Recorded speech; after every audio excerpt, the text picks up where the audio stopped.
Olá, vamos agora terminar o trabalho que a gente começou na última aula, que foi com esses elementos aqui de cima. E para conseguir resolver isso aqui, a gente vai conhecer agora um conceito fundamental em CSS, que são as classes. Então, para que a gente precisa das classes? Para fazer o nosso teste aqui pelo Inspect, a gente simplesmente selecionou esse elemento, definiu as propriedades dele, depois selecionou o elemento de baixo e definiu as propriedades dele. Isso que a gente está fazendo aqui é como se a gente estivesse usando o inline style. A gente pode ver até que aqui no HTML, essas propriedades elas ficam listadas aqui, como se a gente tivesse digitado um inline style. E a gente sabe que não é assim que a gente tem que fazer. A gente tem que definir esses estilos aqui com CSS. O problema é que os dois elementos são div. Então, como é que a gente vai diferenciar eles no CSS para definir uma cor e um padding para esse de cima e uma cor e um padding para esse de baixo? A gente vai fazer isso por meio das classes. Então, vamos voltar aqui no Sublime Text. Nós temos dois divs e a maneira da gente conseguir diferenciar eles no CSS vai ser definindo classes. A gente tem outras maneiras de fazer isso também, um pouco mais avançadas, mas a mais comum é por meio de classes. Então, eu posso criar uma classe que nada mais é do que um atributo aqui do elemento. Vou criar uma classe para ele e vou chamar, por exemplo, de Top Title. Você pode usar assim o camel case, que é letra minúscula na primeira palavra e letra maiúscula a partir da segunda palavra. E você pode usar também traço. O jeito que você vai escrever suas classes depende da sua preferência, tá? Você pode fazer assim também, você pode definir o nome de classe que você quiser. Então, definir a classe para esse elemento e definir a classe para esse elemento aqui, sendo que esse vai ter que ser uma classe diferente, e é assim que a gente vai diferenciar isso aqui no CSS. Então, eu tenho Top Title e eu tenho Bottom Title.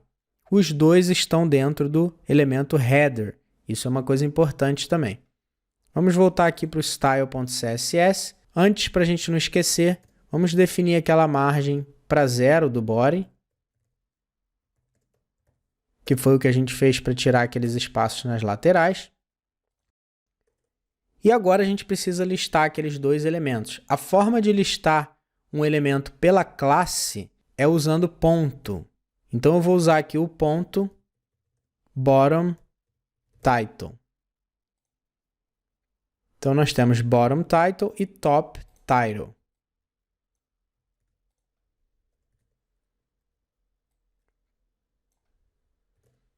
Então, agora, em vez de selecionar o elemento pelo nome, a gente está selecionando o elemento pela classe, usando aqui o ponto. O problema de fazer isso desse jeito é que se tiver qualquer outro elemento na nossa página que tenha a mesma classe, e uma classe ela pode ser usada para vários elementos. Nesse caso, o que a gente definir aqui também vai se aplicar para os outros elementos. Então, aqui, para a gente ser um pouquinho mais específico, a gente pode dizer que a gente só quer pegar o elemento com essa classe que esteja dentro do header. Para fazer isso, basta listar o nome do elemento primeiro, colocar um espaço e depois colocar a classe. Então, aqui é a mesma coisa. Então, o que nós estamos dizendo aqui é o seguinte: nós queremos estilizar o elemento que tem a classe Top Title e que esteja dentro do header. Se tiver um elemento com essa classe fora do header, ele não vai pegar esse estilo aqui. Então, nesse caso, background color black, a gente já vai ajustar isso aqui. Color white. Então, agora, em vez de definir o padding top e o padding bottom, a gente sabe que pode usar o shorthand. Portanto, simplesmente padding. O primeiro valor é em cima e embaixo. 20 pixels em cima, 20 embaixo. E o segundo é dos lados, a gente não quer nada. Vamos deixar com 0.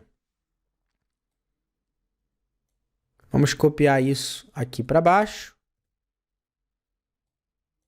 Vamos deixar gray. Nesse aqui nós tínhamos definido 8. Portanto, feito isso aqui, vamos voltar lá, recarregar a página. E agora nós temos esse resultado aqui e nós conseguimos identificar esses elementos por meio da classe. Então, se a gente selecionar esse aqui agora, a gente pode ver que o estilo que aparece aqui embaixo é header top title. Ou seja, só serve para essa classe que esteja dentro do header. Vamos fazer um teste aqui. Eu vou vir no HTML e vou copiar esse elemento e vou colar ele fora do header. Vamos ver se ele vai pegar esse estilo, porque afinal ele tem aquela classe. Recarreguei a página, está aqui aquele elemento, não pegou o estilo, porque o estilo é só para essa classe que esteja dentro do header. Para fazer isso, a gente usa espaço. Se eu agora quisesse definir um elemento que esteja dentro do top title, por exemplo, um link que esteja dentro do top title, eu podia fazer assim. Nesse caso, só seria aplicado a um link que esteja dentro da classe top title, que esteja dentro do header, tá? E assim, a gente pode ser o mais específico possível e evitar que outros elementos da página peguem esse estilo sem a gente querer. Vamos apagar isso. Vamos então agora seguir para o próximo vídeo, onde nós vamos falar sobre cores e fontes. Eu te espero lá!